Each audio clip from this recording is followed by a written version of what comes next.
political SG scientists. Suryah, Can I make my point? SG Suryah, the charge is that you are weaponizing religion. In the same Maria, way, one would say that you can accuse the DMK of trying to weaponize the judiciary. no, Maria, the parties have argued in the courts fair and square. The government was given enough time to represent their case, but they represented it, but it was not accepted by the courts. Now, the duty of the government is to implement the judgment of the High Court. They had even gone for an appeal to a two-judge bench, which again overruled, which again confirmed the single judge order. Now the question is whether DMK is duty bound to implement an High Court order or not. They are saying we have gone to a Supreme Court, so we will not implement the order. So my only question is, if somebody has committed a murder and he is convicted in a high court or a trial court, he says, I will go on appeal to a Supreme Court, so you do not arrest me. Is it a valid argument? Similarly, the government says we will not implement an order because it is against our ideology or we do not like the order. I don't think so. Is it acceptable? That example that you have given really holds here. But let me bring in Mr. Mayappan. No, yes, please go ahead, Kovai Sathyan, and then I bring in Mr. Mayappan. Yes. History in Tamil Nadu will say whenever DMK is in power, there will be communal tension, there will be unrest in the society. The 1998 serial bomb blast in Coimbatore took place when DMK was in power. 3 years ago, a cylinder blast, that how it has been termed, a terrorist attack termed as cylinder blast. DMK takes religion into their hands for appeasement and vote bank politics. That's the history. And this issue for DMK is they want to see bloodbath because elections are around the corner. They have no merits to go and face the people as achievements. All they are waiting for an That's a opportunity huge like charge. this to divide that the society. You are shifting completely away from the Dravidian politics, Mr. Dharanidharan. Yeah, I think one can say whatever they want, but it is there to see where what my government has done. That's why we've been winning elections 2019, 2021, 2024, 2022 municipal election, and then the number of by-elections that happened in between, and our vote share is intact. So that's not a problem. But I think there are three issues which we are confusing. First is the impeachment right or wrong. That is the debate. And second is the Deepam being lit in Uchipillaiyar temple right or wrong? That is the second. And third point is the High Court order. Impeachment, I've already explained why it was right, because it is not just to do with this event, but also to do with the fact that is the judge behaving in a partisan manner or not, right? It's about judicial non-partialism as a judicial activism. We are not against judicial activism if someone wants to change 150-year-old practice, but a judge being prejudiced towards caste, creed, or color is not acceptable. And second, Deepam. This is the practice. Even archaeological surveys say it was in Uchipillaiyar temple 1,000 years back. There are reasons for it. And also for the last 150 years, 200 years back. And it's a place for example for not just for India, across the world, where two religions can coexist harmoniously. You go, when the Deepam is lit in Uchipillaiyar temple, both Hindus and Muslims congregate there together. In the foothills, also, there are shops of both Muslims and Hindus. It is a role model for the world. This is how it's been continuing. Even this G.R. Swaminathan's judgment, there is two contradictions.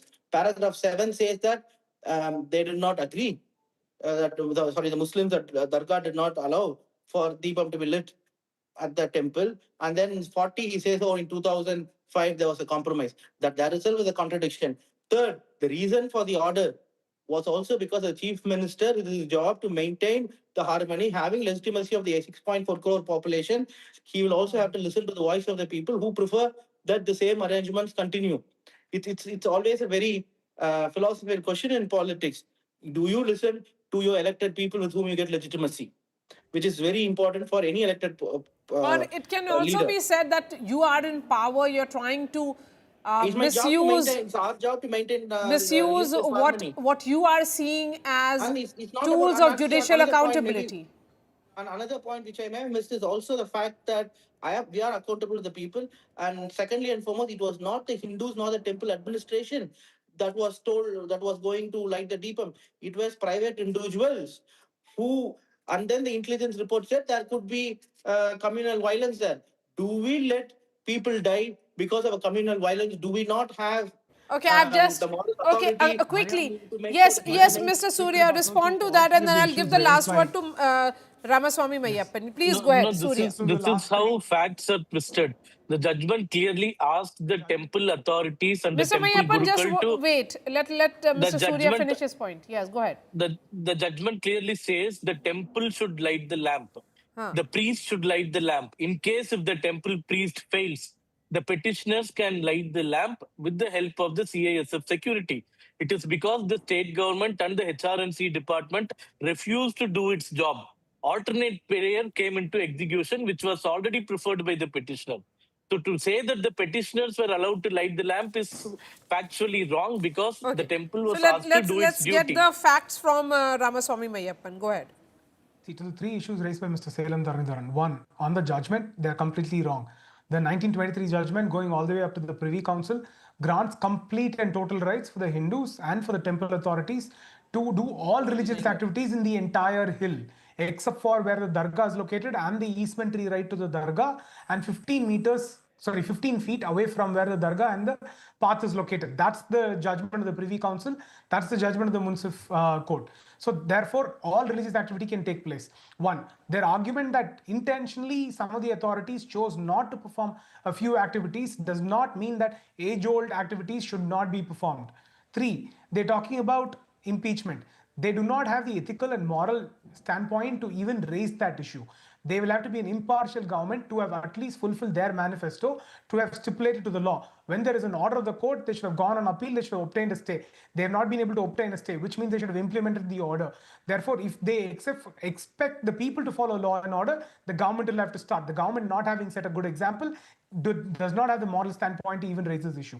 So, and a judge neutral is judged only by the orders that he's passed. They can't raise one issue on that ground. The fact is that the India bloc doesn't really have the numbers, but it's about symbolism, it's about sending a message, and that's what the DMK-led India bloc has managed to do in this, when they have moved this motion for impeachment of Justice Swaminathan. Thank you so much for joining us.